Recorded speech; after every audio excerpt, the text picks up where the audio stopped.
What's up, guys? Welcome back to another episode of Your Screen is Dirty and I'm Gonna Clean It. Season 3. Hey, what's up, guys? Welcome back to another episode of BurlyFishing. Today we are on the water and Paul is catching fish right now. Good try. He's not. All right, so we're talking about rod and reel setups for the conditions, especially if you guys are kayak or bank fishing. So if you're kayak or bank fishing, you're not really, well, some people would, you're not realistically going to bring 37 rods and reels, right? You might have 1 to, what, 5? Your rod locker is between 2 and 5. 2 and 5, we'll call it. So we're going to talk about our go-to system for setups here, how we pick the rods and reels and how we fish the conditions and make sure we have everything we need in a minimal package. Before we do that, if you guys like the content, please consider subscribing to the channel, hit that like button, hit the notification bell, and share this with your fishing friends that need some tips and tricks as well. So let's get right into it, guys. Today we are talking about rods and reels. So I'm gonna start with my bait casters, actually. Let me do this. So I bring 4 rods every time I go on a trip because I have 4 rod holders behind me in my kayak crate. And that's really the only reason. If I had more rod holders, I might bring more rods. I just don't. And Paul, I think you have 3? 3. Paul has 3 rod holders, so he usually brings 3. So how do we pick them? I usually bring 2 bait casters and 2 spinning rods. For the bait caster setups, I go with a medium heavy with a high gear ratio, which will be all of my like crankbaits up to a medium size, not quite gigantic like that guy right there. You can see it. This would be considered large. That is a giant crank, so I'll run that on something heavier, but this will cover anything from small to medium crankbaits, as well as any swim baits, chatterbaits, you know, spinners. I run all of that on this with the high gear ratio, so I can burn it pretty quick, especially if I go over like grass flats and stuff like that. So this is pretty much my search bait rod, I guess I would call it. It's a Ducket Silverado. This is a medium heavy 7.3 with a SLX. So this is a Shimano SLX that I pair it up with. And this is a high gear ratio for me. So this is the Shimano SLX 151XG if you're looking for models, because I am a left-handed kind of guy. So as you can see, it's their 8.2 model. So it's just a high gear ratio reel, so I can get some good speed going, get those cranks down to depth right away. Chatterbaits ripping and moving really well, causing that reaction strike. So that's what I like for my search bait. For the heavy rod, throwing a Dobbins Fury, also a 7.3. This one is a Magnum Heavy. See that? Magnum Heavy. Whatever the frick that means. It's a super heavy duty broomstick. Super heavy. This thing gets it done. And I paired that up with a Abu Garcia Revo SX. This one is like a 6:3 to 1 ratio, so it's a little bit slower because I jig with it a lot. So this would be my flipping, frogging, super heavy crankbaits, the big, heavy duty, gotta punch a hole in this bass's mouth kind of rod and reel setup right here. One of my favorite setups, though. I really love this reel and rod pairing right here, and I've caught a lot of frogfish on it, so it makes me happy. But this thing will just freaking get it done. If you want to know line stuff, we've got 30-pound braid on this bad boy right here. We, you know, even in clear water conditions, we were straight braid on all of this, right? Yep. We fish straight braid most of the time. But anyway, so this one's got 30-pound braid on it. And I usually do like 15 to 20-pound braid on this guy. So it allows the bait to be worked a little bit better, get down a little bit further than the heavier braid. But you know, at the end of the day, I can rip this thing through just about any cover. So those are my bait caster setups. Paul, what do you got? You got one bait caster. I got one bait caster. It is actually the exact same. It's the same. Actually, it's not. I'm a 7.2 here on the SLX. Oh, I'm sorry. It's not a 7.3. Yeah, watch your mouth. It's a 7.2. Watch your mouth. And then on the, yeah, 7'3", medium heavy. It's a great rod. I mean, honestly, I'm coming around to Ducket. It wasn't something I did intend. It's like, I just got it because it was the right price and it looked. Did we talk about which setup we had before you bought that?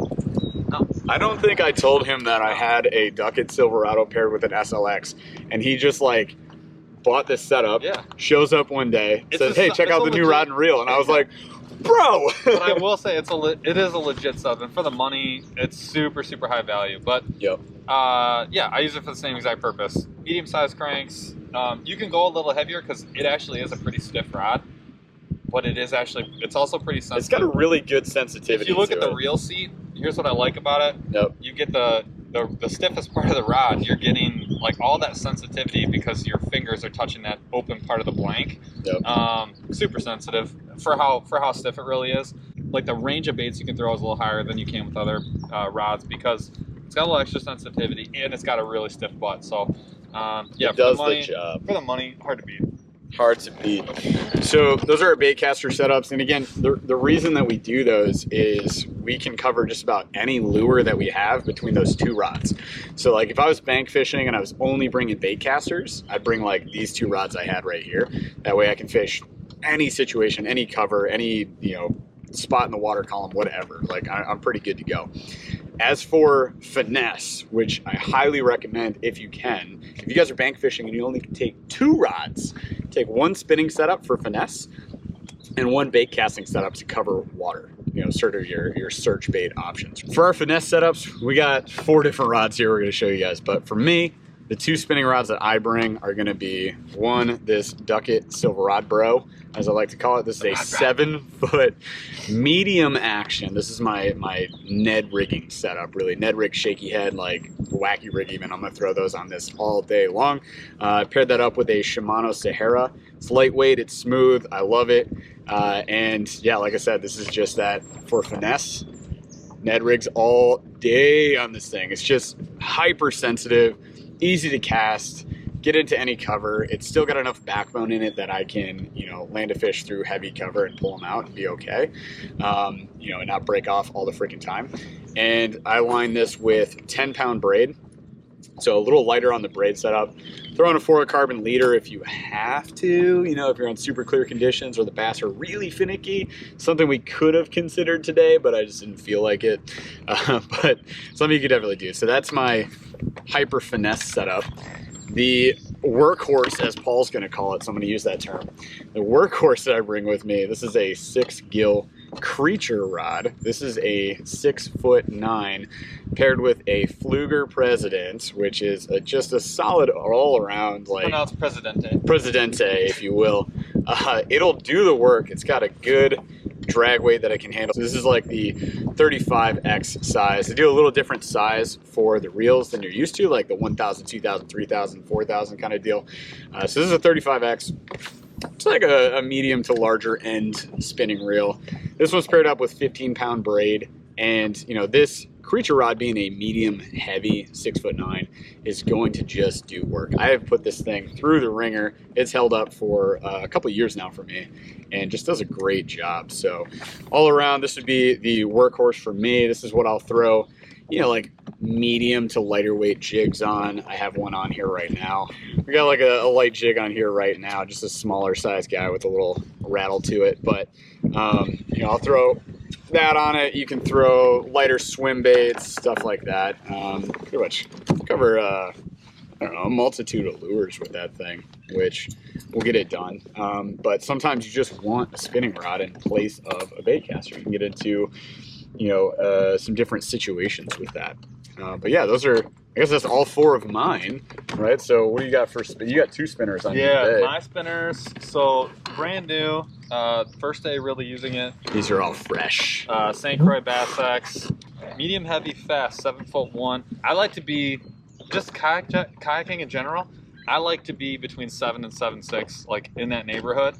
Yep. It's the, like, general kayak distance from like where you sit and where you're gonna be setting the rod down that keeps your rod tip, like for the most part, within 6 inches of the end of the boat, plus or minus.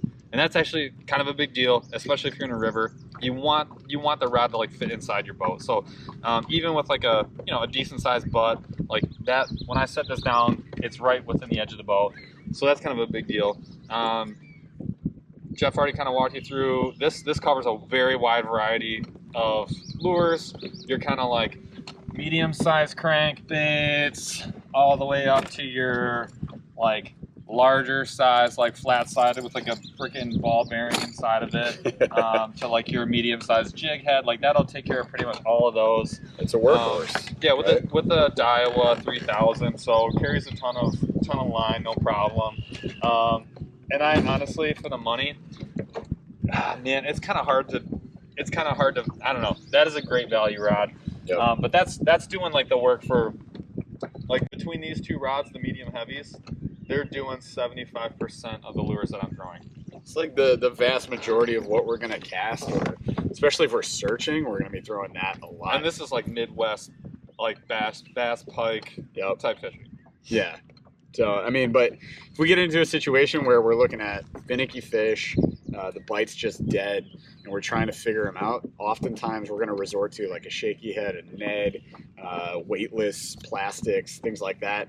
We throw on one of these bad boys. So I showed you my Ducket Silverado. This is like the next rod up. So this is the Ducket Triad, 7 foot medium. Mm-hmm. You can see I've got like a buzzbait, but pretty small buzzbait. So like Jeff said, you're gonna have your Neds on there. You're gonna have your, I mean, really, honestly, pretty small jig heads, like you name it, light stuff. The thing, I'll be honest with you though, like I had this crankbait on it for a long time today. Yep. It's like a pretty small crank that you could just feel every little as it's moving, every little thing along the bottom. Super sensitive rod. Great if you're like a trick worm dude. This is like premium trick worm, like Ned setup. Jeff already kind of touched on it. I highly recommend having a finesse. If you can only have 3 rods or 2 rods, highly recommend. One of them's gotta be. One of them really should. It just really should be a finesse rod. There's just a lot. I don't. You're really gonna want that as far as like opportunity. Yeah, it's a game changer. Hard recommend. And honestly, for I think it was $140, $130, like regular price. That is not terrible. It's not like. I wouldn't call it like a cheap rod. It is, but it is definitely, it is worth the money. Yeah. It really is. For sure. So there it is, guys. We covered them. That's 7 rods between the two of us that we bring out. So if you're going on a kayak and you're picking, your go-to 1 or 2 rods, right? Or bank fishing, you're doing just 1 or 2 rods. Basically what we're recommending is you have like a finesse spinning setup, which should cover a good end of the spectrum of fishability, catchability, like good lures that are going to land you some fish, and then some sort of a search bait rod. So if you go bait casting, if you guys are getting into bait casting, maybe go for something like our Ducket Silverado setups. If you have just a heavy setup, you're kind of limiting your options. It's really not, most of like the swim baits, square bills, stuff like that we're fishing are not meant to be fished on a heavy rod. It's going to prevent you from really like penetrating the you can get it hook. done. You can get it done with this. You can get it done with this. Yeah. All we're saying is like fish the right rod and reel setup for the lures that you're throwing, for the conditions that you're throwing. If you have an option for 4, like we laid out some pretty good options here, I think, especially for affordability. So you can look at any of these rods. SLX combo right here. What is this? SLXs are $100. Duck is $100. This is a $200 search bait combo. The Abu is $150 reel. The Dobbins is $100. So $250. Close. So yeah, basically $250. We got a $250 setup right there. This would probably be my cheapest setup because 6 Gill does a lot of like BOGO, so you buy 1 rod, get 1 free. And the Presidente, El Presidente is a $50 reel, so I mean you can't beat that.